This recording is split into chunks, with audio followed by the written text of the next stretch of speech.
현재와 미래를 위한 가정경제 늘 고민이시죠? 자, 이 시간에 그 고민 모두 해결해 드리겠습니다. 지속가능한 가정경제연구소 이재문 팀장 연결하겠습니다. 안녕하세요. 네, 안녕하세요. 네. 오늘은 어떤 주제로 이야기 나눠볼까요? 네, 이제 작년에 금리가 한 번 올랐었는데요. 네. 올해도 금리가 또 한두 번 정도는 오르지 않을까 예상을 하지만, 여전히 은행에 가보시면 알겠지만, 예금 적금 금리가 이렇게 높다는 생각을 하지는 않는 것 같아요. 그렇죠. 네, 이제 이런 상황에서도 근데 가계저축은 계속 늘어나고 있습니다. 네. 작년에 우리나라 저축률이 8.1%가 넘어섰다고 하는데요. 이것은 이제 OECD 회원국 중에 5번째로 높은 수치고요. 네. 그러니까 금리가 낮고 소득도 늘지 않았는데 저축이 늘어난다는 건 아무래도 이제 고용도 불안하고 노후가 불안하다 보니까 전반적인 미래에 대한 불안감 때문에 가계 소비를 줄인 결과라고 볼 수 있겠습니다. 소비를 줄여서 저축을 늘린 거네요. 그렇죠. 예. 이제 이런 현상을 저축의 역설이라고 하는데 네. 개인의 입장에서는 저축을 늘리는 게 바람직하지만 사회 전체적으로는 또 소비가 줄어들다 보니까 경기가 침체될 수도 있는 거죠. 경기를 생각하면 저축률이 높다고 무조건 환영할 만한 일이 아니었어요. 자, 그렇다고 주택 마련이나 이 자녀 대학 자금, 노후 자금처럼 미래의 그 소중한 꿈을 위해서 저축은 좀 늘려 나가야 되지 않을까요? 네, 맞습니다. 이제 저금리 상황이 계속되고 있는데요. 여전히 안전하게 저축하기를 원하시는 분들이 많이 계십니다. 이제 은행에 예적금 생각하면 그냥 일정 기간 동안에 목돈을 넣고 이자 받는 정도로 알고 계신 분들이 많은데 네. 사실 다양한 상품이 있습니다. 그래서 오늘은 이제 비교적 고금리를 기대해 볼 수 있는 예적금 상품에 대해서 알아보도록 하려고 합니다. 네, 고금리를 기대하면서 그래도 좀 안정적인 걸 좋아하는 분들이 들으면 좋은 내용이죠. 네, 맞습니다. 예. 저도 사실 안정적인 걸 좋아하다 보니까 투자보다는 저축을 좀 선호하는데 이자가 사실 요즘 너무 많지 않잖아요. 그래서 네. 이거를 저축을 해서 이자가 얼마 불었다는 그런 재미는 크게 느끼지 못했던 것 같은데. 그렇죠. 자, 눈여겨볼 만한 예적금 상품 어떤 게 있을까요? 네, 이제 일단 기존의 예적금은 익숙하다라고 우리가 가정을 하고요. 거기에 이제 달러 예적금을 한번 관심 가져보면 좋을 것 같습니다. 네. 달러 예적금은 원화로 돈을 입금하더라도 달러로 통장에 표시가 돼서 환율이 상승하면 이득을 볼 수 있는 상품입니다. 네. 그런데 주의하실 점은 이제 외화 예금 자체는 금리가 아예 없거나 연에 한 1% 이내다 보니까 일반적인 이제 예적금보다는 금리에 영향이 없고 오로지 이제 환율의 변화로 인한 차익을 기대하는 상품이라고 보시면 됩니다. 네네. 최근에 관심 있는 분들은 아실 텐데요. 미국에서 보호무역주의 또 인플레이션 이런 분위기 때문에 원화가 강세입니다.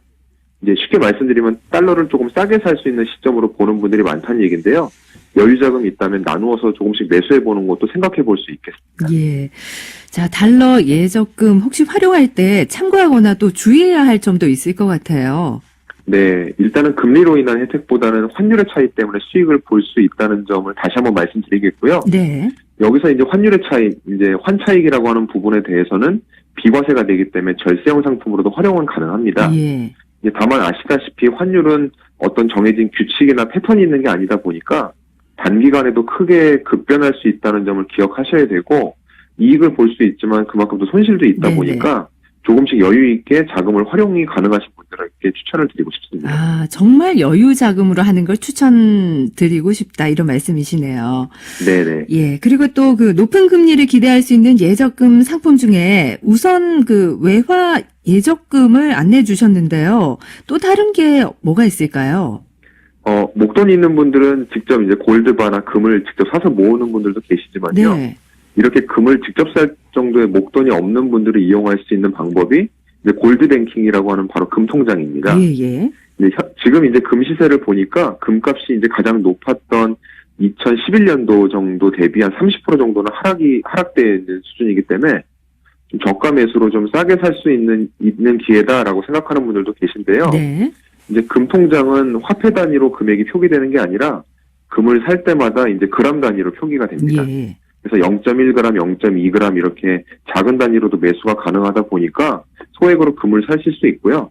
매매할 때 이 차익이 발생했을 때도 그 세금이 면제된다는 장점이 있습니다. 예. 또 이제 실물금이 아니다 보니까 분실의 위험이 당연히 없겠죠. 예.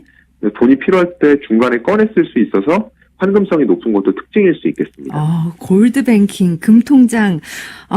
나는 뭐 골드뱅킹 하나 있어요. 이러면 괜히 이름만 들어도 부자가 된 것 같은 느낌이 들 것 같은데요. 이건 역시 또 주의해야 될 점은 있겠죠. 네, 맞습니다. 이제 금통장은 출금할 때 금 시세에 따라서 찾는 금액이 결정되기 때문에 나중에 금값이 오르면 시세 차익을 누릴 수 있겠지만 네. 반대로 손해도 볼 수 있습니다. 네. 그래서 이제 금통장은 이제 구입할 때 원화로 사는 게 아니라요.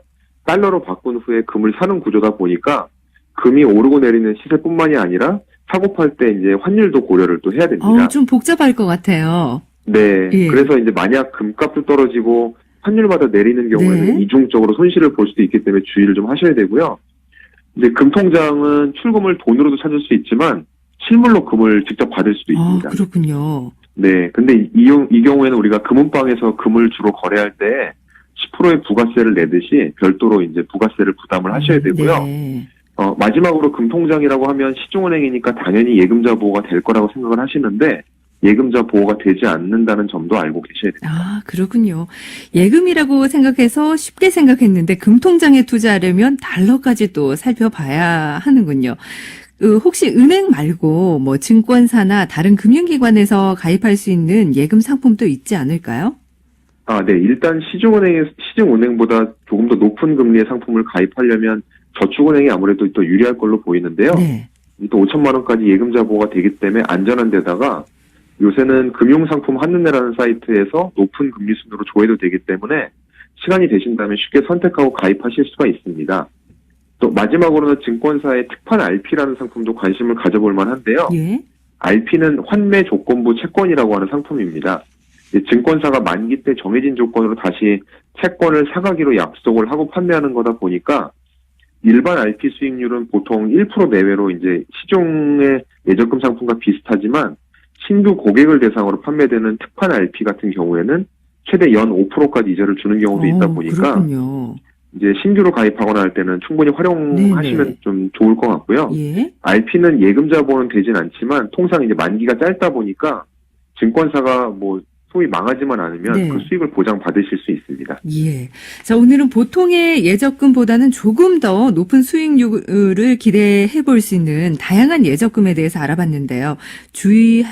주의하실 점 꼭 기억하시고요. 또 관심이 있으신 분들은 은행이나 증권사에 가셔서 한번 문의해 보는 것도 좋을 것 같습니다. 자, 오늘 말씀 여기까지 듣겠습니다. 감사합니다. 네, 고맙습니다. 지금까지 지속가능한 가정경제연구소 이재문 팀장이었습니다. 자, 노래 한 곡 듣고 옵니다.